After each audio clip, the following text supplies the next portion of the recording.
Okay, so in this video, I'm going to do a quick review of some basic exponent rules. I'm going to have variables, so I'm going to assume that I have variable a, and of course the very basic is that a to the power of to the 2, which just means you multiply a number a by itself 2 times, right? So for example, if a is 3, 3 squared means 3 times 3, which is 9.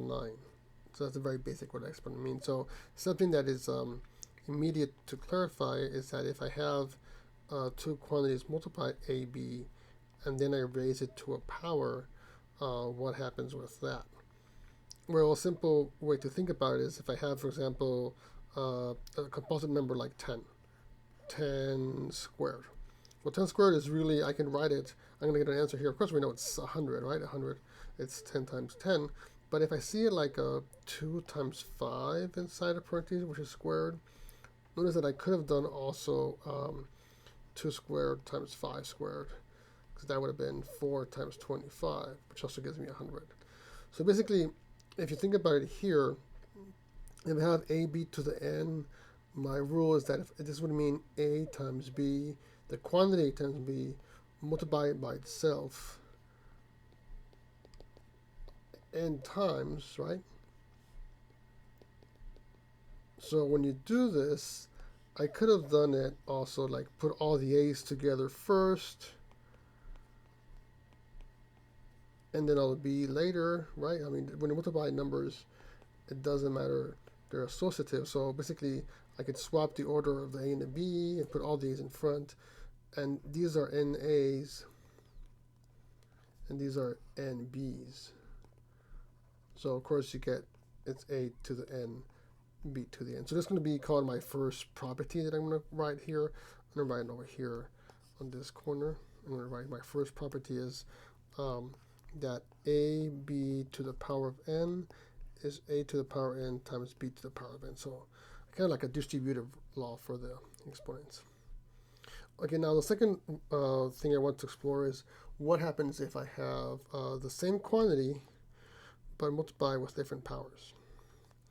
This is a lot easier to see. In this case, it is just if you have a n times a to the m, well, if you think about it, what are you doing? A times itself n times, sorry, this has no exponent here. And you have then a times itself m times. So in total, you have a total of n plus m times, right? This factor repeats itself n plus m. So this becomes a to the sum of n plus m.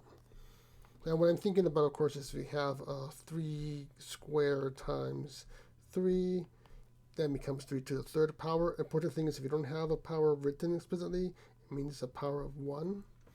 Right? It doesn't mean that there is no power. Sorry, it means there is no power. It doesn't mean it's a 0 as a power. That would be something different that we'll see in a minute. Okay, so the next one I want to talk about is what happens if I divide, right? I multiply, so now I have a power in the top divided by a different power here. What is that equal to? Well, something we need to first notice here is that I want to assume that a is not 0. If not, this doesn't make any sense. Okay, so dividing by 0 doesn't make sense, so I'm going to assume that my a is not 0. If not, I can't do any of this. And then I'm going to say, well, a to the, oops, sorry, I got the wrong pen. If I have a to the power of n divided by a to the power of m, let me do an example instead of with n and m. Let's put some numbers here. Let's put 5 and a squared. So if you think what's going to happen here, I can factor or break up this like 5 a's, right? I'm not going to do them all like this, but to understand what's happening, I have 2 a's in the bottom. So you can remember how to multiply fractions, and I could write 2 of these with 2 of these 2, and I still have a 3 a's over here. If you want to multiply this times this and still get the same result, I can think that this had a denominator of 1, because when you had the fractions, you multiply numerator with numerator and denominator with denominator. So that would be a to the fifth divided by a squared. Now, why did I do that? Well, because if you think about it, what happened here is that this is just a 1, right? I have a squared over a squared. So let me write this all more comfortable. Of course, let me just write it in a short notation instead of expanding like this. This would have been a to the 5 divided by a squared. And here I broke it up like a squared divided by a squared times a cubed times 1. So this is a 1, right? A squared over a squared. It's a 1 again because I'm saying that a is not 0. So it's well defined and it's not 0. So a is not 0, so this is defined. So all what survives is a cubed. So it's a very simple fact. Basically what we're saying is that from these 5, you use 2 of them to simplify the result because you're going to use it with these 2. So 3 of them survive, right? So what happened here? Well, I did a to the n minus m, right? And that's going to work. If I have a to the 7 divided by a to the 4th, I don't need to do the whole work again. I know it's going to be a to the 7 minus 4, so it's a cubed. Okay? So I hope that's enough to verify this one. Okay, so let me continue. And the next rule I want to explore is what happens if we have, I should have bought this one before. In fact, let me move this to a step 4. And let me bring this one before. This would be my really 3. This is going to be my 4. So the one I'm going to bring here is that if I have a power raised to a new power. So what happens in that case? So the example here would be, we're going to have a squared, then I have it to the 3rd power. So what happens here is the quantity inside this parentheses, right? Inside this parentheses, that quantity gets multiplied by itself 3 times. That's what an exponent means. So I have the quantity a squared multiplied by itself 3 times. And now you can apply this rule, right? 2 at a time, it doesn't matter. It's going to be a to the 4th, and then a to the 4th with another 2, have a to the 6th. So of course, a shortcut to do that, instead of adding 2 plus 2 plus 2 3 times, is where you multiply these guys, right? 2 times 3. So the result here is you multiply you multiply the powers n and m. So that's important to know. In this case,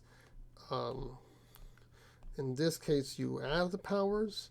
In this case, you multiply the powers. Okay, that's the important thing to realize. Okay, now my step 3, sorry, my rule 3. My rule 4, I had it. Now I'm going to call rule 5. It's a very simple thing, but I'm going to explore the idea. So I had this idea, I have this rule. And the example I use, I don't know if you noticed, but I did a bigger power in the top than the bottom, right? Now, of course, I'm going to go to the case where the bottom is higher, but what happens if, let's start if the bottom and the top have the same power? What is that? Well, I already used the fact that if a is not 0, this is always 1, right? But on the other hand, if I use the rule that I just used in number 4, a to the 3 divided by a to the 3, if I follow this rule, right, that rule, it should be a to the 3 minus 3, which should be a to the 0. So there you go. I'm showing you that a to the 0 is 1, right? Because it's 2 ways of writing the same thing. A to the 3 divided by a to the 3 is 1, because you're dividing the same quantity by itself. And a to the 3 over a to the 3 must be a to the 0, because it's following this rule right here, right? So then a to the 0 must be 1. Of course, again, the big assumption here is that a is not 0, okay? So I'm going to write that a to the 0 is 1. I'm going to write here if a is not 0.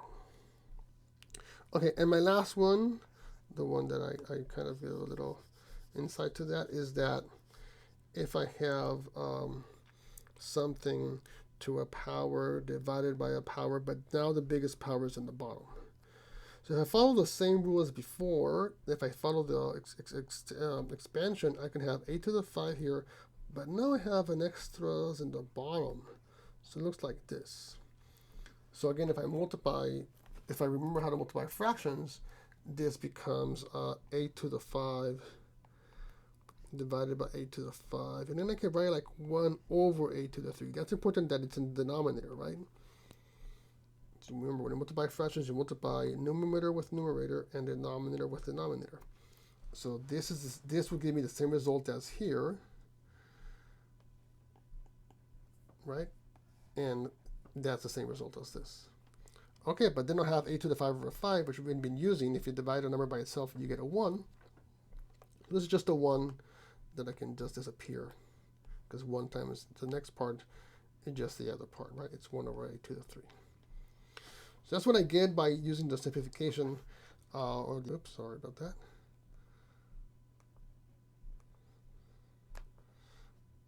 My iPod got locked.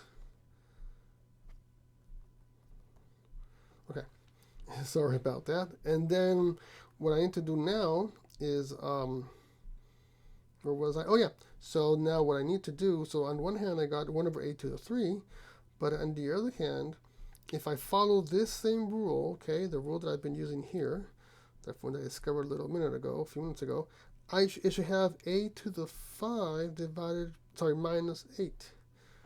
So I'm saying that if I do that rule, let me write that here. If I follow like the left side, oops. If I follow the left side, I get that. But that would be a to negative 3. Right? So what we're saying is the rule is going to be that if I have a negative exponent, that's just going to mean a positive exponent in the denominator. Okay, that's my 6th rule. So these are the 6 basic rules for exponents that you would have seen in algebra class. That when you use them in other classes, you should just have familiarity with them and be sure that you know how to use them.